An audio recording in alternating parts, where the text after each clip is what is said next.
আসসালামু আলাইকুম প্রিয় সরকারি চাকরি প্রার্থী ভাই ও বোনেরা। আজকে একটা নতুন সরকারি চাকরির সার্কুলার নিয়ে আসলাম। আর আজকে একটা হলো বাংলাদেশ নৌবাহিনী বেসামরিক পদে 13 থেকে 19তম গ্রেড পর্যন্ত বেসামরিক কর্মচারী কারিগরি নিয়োগ। তারিখ 9 এপ্রিল 2026 তারিখে প্রকাশ পেয়েছে। আবেদন শুরু করবে শেষ করে বিস্তারিত আলোচনা করব, তাই অবশ্যই ভিডিওটি না টেনে পুরো ভিডিওটি দেখার অনুরোধ রইল। অনেকগুলো পদে কিন্তু আবেদন নিয়োগ ছেড়েছে। 1 নম্বর ড্রাফটসম্যান, ঠিক আছে, ট্রেডের নাম প্রযোজ্য নয়। পদের সঙ্গে একজন, কোনো স্বীকৃত বোর্ড হতে মাধ্যমিক স্কুল সার্টিফিকেট বা সমমানের পরীক্ষা উত্তীর্ণ সহ স্বীকৃত ইনস্টিটিউট বা প্রতিষ্ঠান হতে ড্রাফটম্যানশিপ, মেকানিক্যাল অথবা শিপ বিল্ডিং অথবা অটোকের 2 বছরের কোর্স সম্পন্ন। 2 নম্বর সহকারী লিভিংম্যান, ঠিক আছে, অনেকগুলো ট্রেডের নাম আছে, ডিজেল ফিটার, অনেকগুলো ফিটার আছে, এর মধ্যে লোক নেবে 8 জন। কোনো স্বীকৃত বোর্ড হইতে উচ্চ মাধ্যমিক সার্টিফিকেট, ভোকেশনাল বা সমমানের পরীক্ষা উত্তীর্ণ সহ সংশ্লিষ্ট কাজে 1 বছরের অভিজ্ঞতা, অথবা কোনো স্বীকৃত বোর্ড হইতে মাধ্যমিক স্কুল সার্টিফিকেট, ভোকেশনাল পরীক্ষা উত্তীর্ণ সহ সংশ্লিষ্ট কাজে 3 বছরের অভিজ্ঞতা, অথবা কোনো স্বীকৃত বোর্ড হইতে মাধ্যমিক স্কুল সার্টিফিকেট বা সমমানের পরীক্ষা উত্তীর্ণ সহ কোনো স্বীকৃত ইনস্টিটিউট বা প্রতিষ্ঠান হতে সংশ্লিষ্ট টেট কোর্সে উত্তীর্ণ এবং সংশ্লিষ্ট কাজে 1 বছরের অভিজ্ঞতা। 3 নম্বর হাইলি স্কিল্ড মিস্ত্রি, গ্রেড 14 জনকে নেবে, কোনো স্বীকৃত বোর্ড হইতে দেওয়া আছে একই বিষয়, ঠিক আছে, আপনারা একটু পড়ে নেবেন। তারপর হচ্ছে 4 নম্বরটা হাইলি স্কিলের মধ্যে আছে 12 জনকে নেবে, কোনো স্বীকৃত বোর্ড হইতে উচ্চ মাধ্যমিক সার্টিফিকেট বা সমমানের পরীক্ষা উত্তীর্ণ সংশ্লিষ্ট কাজে 1 বছরের বাস্তব অভিজ্ঞতা, আরও ওই একই আর কি দেওয়া আছে শিক্ষাগত যোগ্যতা।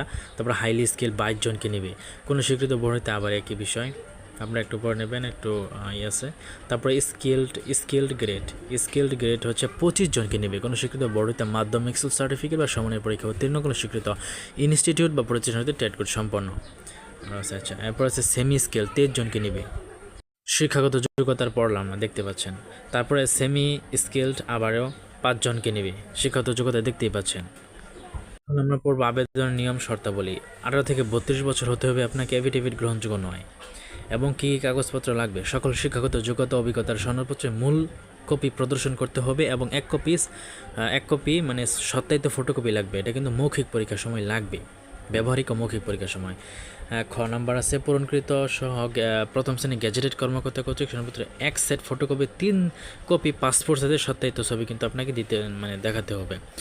আর লাগবে আপনার প্রমাণ হিসাবে ইউনিয়ন পরিষদ সনদপত্র লাগবে স্থায়ী বাসিন্দা হিসেবে।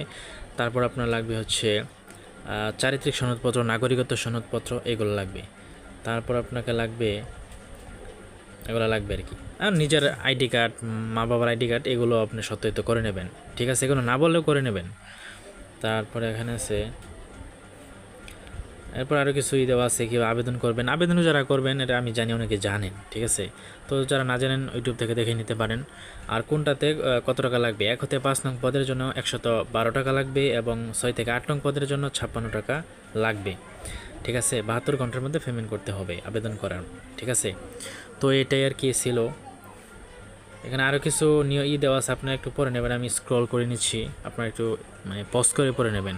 আবেদন শুরু 13 এপ্রিল, শেষ হবে 6 মে। ওকে, কোনো কিছু না বুঝলে কমেন্ট করবেন। ধন্যবাদ। এরকম আরও সরকারি চাকরির সার্কুলার পেতে আমার চ্যানেলটা সাবস্ক্রাইব করে সঙ্গে থাকবেন। আমি কিন্তু কোনো ভুয়া সার্কুলার প্রকাশ করি না, তাই অবশ্যই সাবস্ক্রাইব করে সঙ্গে থাকবেন। ধন্যবাদ।